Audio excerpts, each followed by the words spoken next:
Bonjour à tous, Jacques Bauer, une fois encore, qui a l'énorme plaisir de me retrouver en face de mon ami Raphaël Colici dans son magnifique domaine au pied du Larzac.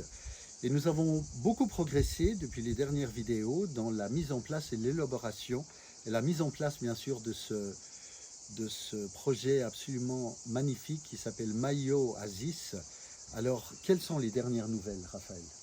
Eh bien, les dernières nouvelles ne sont pas mirobolantes puisqu'on a eu une attaque de sauterelles, mais vu que nous sommes sur les arbres, donc sur les 200 arbres qu'on a commencé à planter, mais voilà, nous faisons face, nous sommes un centre expérimental et donc avec la biodynamie, nous avons pu contenir cette attaque et non pas faire comme font toutes les personnes qui cultivent sous les tropiques, avec des insecticides. Voilà, c'est sûr que c'est plus radical. Donc les dernières nouvelles sont celles-ci. Sinon, nous progressons dans le choix des arbres que nous avons pu retrouver. Donc nous avons à l'heure actuelle un très gros conservatoire d'arbres tropicaux. Donc je vous rappelle que notre projet, c'est de construire l'agroforesterie tropicale multi-étagée. Et la spécificité de ce projet, c'est que nous allons cultiver nous-mêmes l'eau, puisqu'il n'y a pas d'eau sur le terrain que nous ensemençons, mais il n'y a plus d'eau du tout dans cette île du Cap-Vert et tous les agriculteurs sont maintenant à l'arrêt. Et heureusement que les bateaux remarchent parce qu'il y avait un début de famine. Donc vous voyez, ce projet vient à propos. C'est le prolongement de ce qu'on a fait ici où on a créé sur plus de 30 ans des conservatoires de tous les fruits méditerranéens, européens pour garder ce patrimoine très précieux que sont la biodiversité nourricière, parce qu'il faut que vous sachiez, les fruits anciens, les légumes anciens ont jusqu'à 100 fois plus de nutriments, de polyphénols, d'anthocyanes, de vitamines, etc. Et donc il est important que nous gardions ce capital végétal qui est en fait un patrimoine que nous ont légué tous nos anciens et on se doit de les préserver. Et pour soutenir cette recherche et ce développement, on a créé la possibilité d'un parrainage. Qu'est-ce que tu veux nous dire à ce sujet?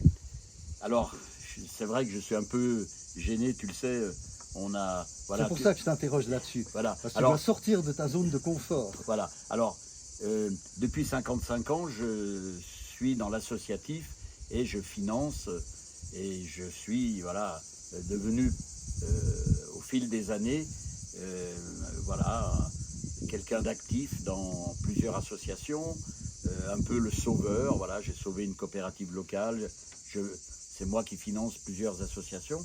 Et là, ce projet est en train de me dépasser et donc j'ai plus de fonds parce que les matières premières pour construire un réservoir ont été multipliées par 6 à cause de la crise, etc.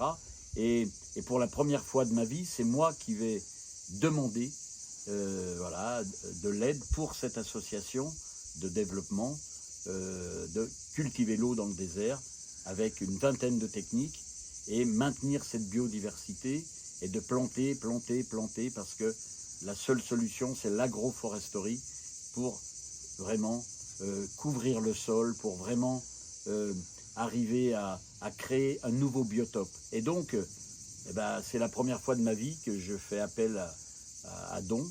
Je pensais être autonome, mais voilà, c'est une nouvelle expérience. Donc, voilà, j'espère que ça va bien se passer. Et de toute façon, voilà, c'est l'univers qui décidera. Et moi, je fais selon mes moyens. Et si je dois continuer avec très peu, ça prendra plus de temps, mais je ne lâcherai pas en tous les cas. Si je peux me permettre de faire une petite correction, tu ne demandes pas de l'aide, Raphaël. Tu as montré le chemin et tu offres la possibilité à la majorité d'entre nous d'en faire partie, en faisant un petit don qui soit de 100 € ou plus. Au départ, par exemple, ceux qui feront un parrainage de 100 € verront un arbre planté sur l'île de Mayo avec une petite plaquette à leur nom pour montrer qu'ils sont vraiment partie prenante d'un projet qui est extrêmement important.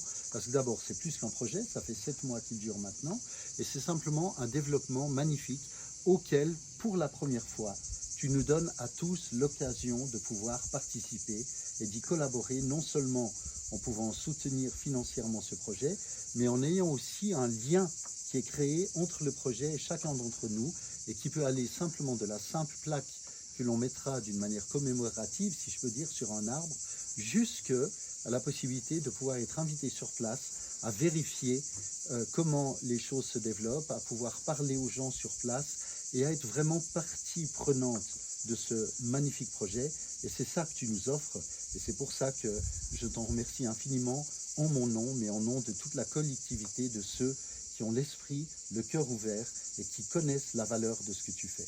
Donc merci pour ça.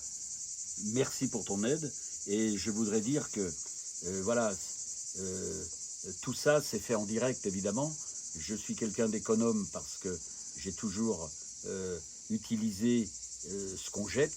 Hein, les déchets des uns sont les matières premières des autres, et mes plantations, je les fais avec ce que je trouve dans le désert, c'est-à-dire je vais ramasser les crottins secs, je ramasse les bouts de branches, il y a quelques bouts de branches pourris, mais il vaut mieux parce qu'il y a des microbactéries dedans, je ramasse un peu des herbes sèches, et je fais des lasagnes avec tout ça, et ce projet, c'est pas comme beaucoup d'ONG qui viennent à grands coups de frais mettre des pompes, mettre des panneaux. Nous, c'est utiliser ce qu'il y a sur place et rendre les agriculteurs autonomes.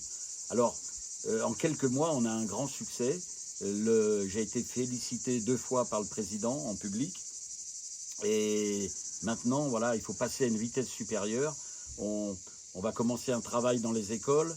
On va créer une université, Aquaterra University, pour former les gens d'autres déserts africains, etc.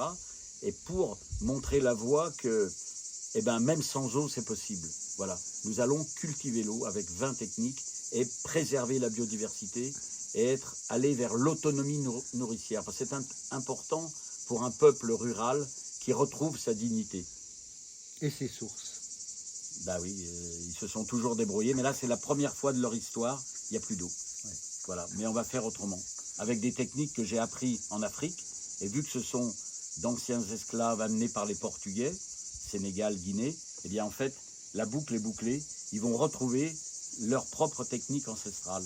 Voilà, moi je suis juste un passeur, parce que j'ai eu la chance et l'idée d'aller dans les déserts depuis plus de 30 ans pour aider des communautés. N'est-ce pas paradoxal d'imaginer que tu permets à ce projet basé sur l'eau, justement, de retourner à sa source? C'est magnifique. Oui. À très bientôt, et on ne manquera pas de vous tenir au courant du suivi de ce projet que l'on trouve magnifique, cultiver de l'eau. Raphaël, merci. Merci à tous, à toutes.